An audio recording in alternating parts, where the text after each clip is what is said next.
Si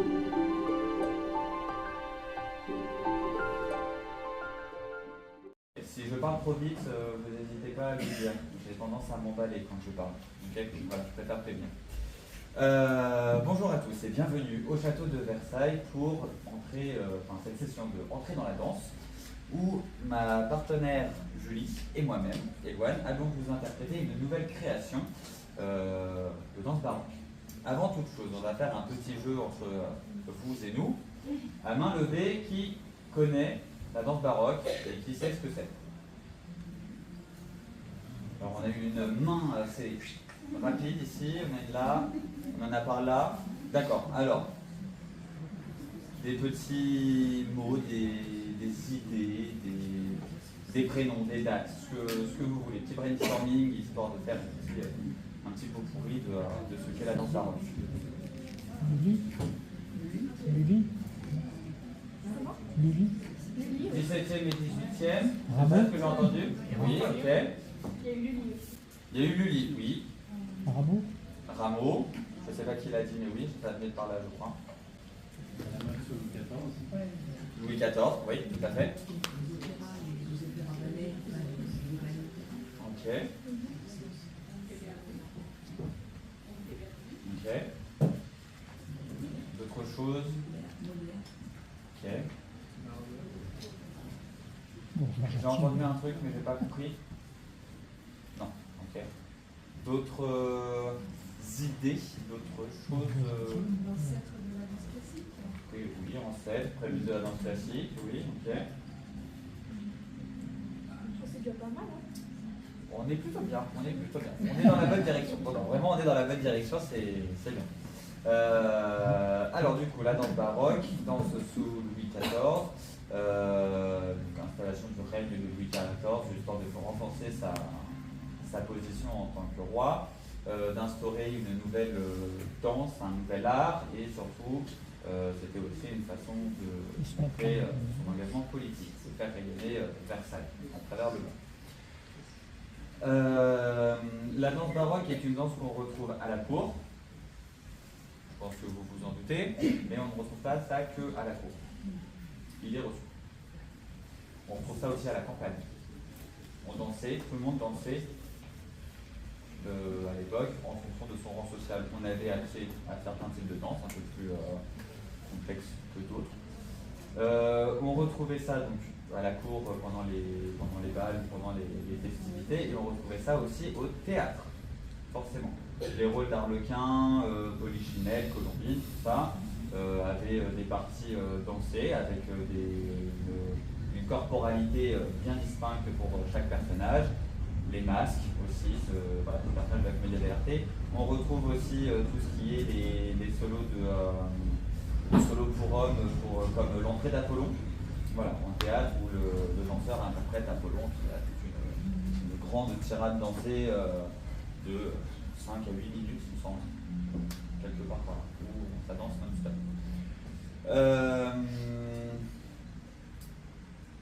Du coup, on va aller sur la raison pour laquelle vous êtes ici, quand même, ça serait pas mal. Ma partenaire, pardon, Julie et moi-même, Eloane, je ne sais plus si vous étiez mon prénom. Du coup, allons vous interpréter une nouvelle création qui s'appelle Les caractères de la danse. Alors pourquoi les caractères de la danse? Eh bien tout simplement parce que sur une seule chorégraphie, nous allons passer par 12 caractères de danse différents. Quelque chose de tranquille, voilà, très lent, comme quelque chose de très sautillé, très rapide. Tout Voilà, ça en une chorégraphie. Une seule danse qui s'enchaîne jusqu'à la fin. Voilà, c'est une seule et même danse, mais avec 12 caractères différents dedans. Donc autant vous dire que ça va être sportif pour nous et pour vous. Va falloir suivre. Je crois que j'ai tout dit. Ah oui, non, petit point important. Nous sommes danseurs baroques à Versailles depuis maintenant 2 ans, suite à l'Académie de danse baroque de l'Opéra Royal. D'ailleurs, il y a une nouvelle session qui est actuellement ouverte. Donc si vous avez dans votre entourage des amis, des enfants, des oncles, des tantes, plus ou moins jeunes dans notre... Voilà. 18 ans révolus. Et danseurs. Et danseurs. Parlez-leur de l'académie, en tout cas si ça vous a plu et que ça peut potentiellement les intéresser, n'hésitez pas à leur en parler. Formation contemporaine, jazz classique, voilà, tout ce qu'il y a de plus basique. Et du coup, vous pourrez aussi nous retrouver, hormis cet événement aujourd'hui des journées portes ouvertes, vous pourrez aussi nous retrouver durant les sérénades royales qui commenceront le 8 juin et se termineront le 14 septembre. Il me semble, voilà, c'est ça. Et aussi sur les parcours du roi pour une toute nouvelle création début mi-décembre à début janvier. On n'a pas encore les dates exactes, mais voilà un peu la période. Ça sera vraiment sur la période de pré-vacances scolaires et vacances scolaires. Du coup, sans plus attendre, place au spectacle, place à la représentation. Et si jamais vous avez des questions à la fin, on sera ravis de répondre aussi.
Thank you.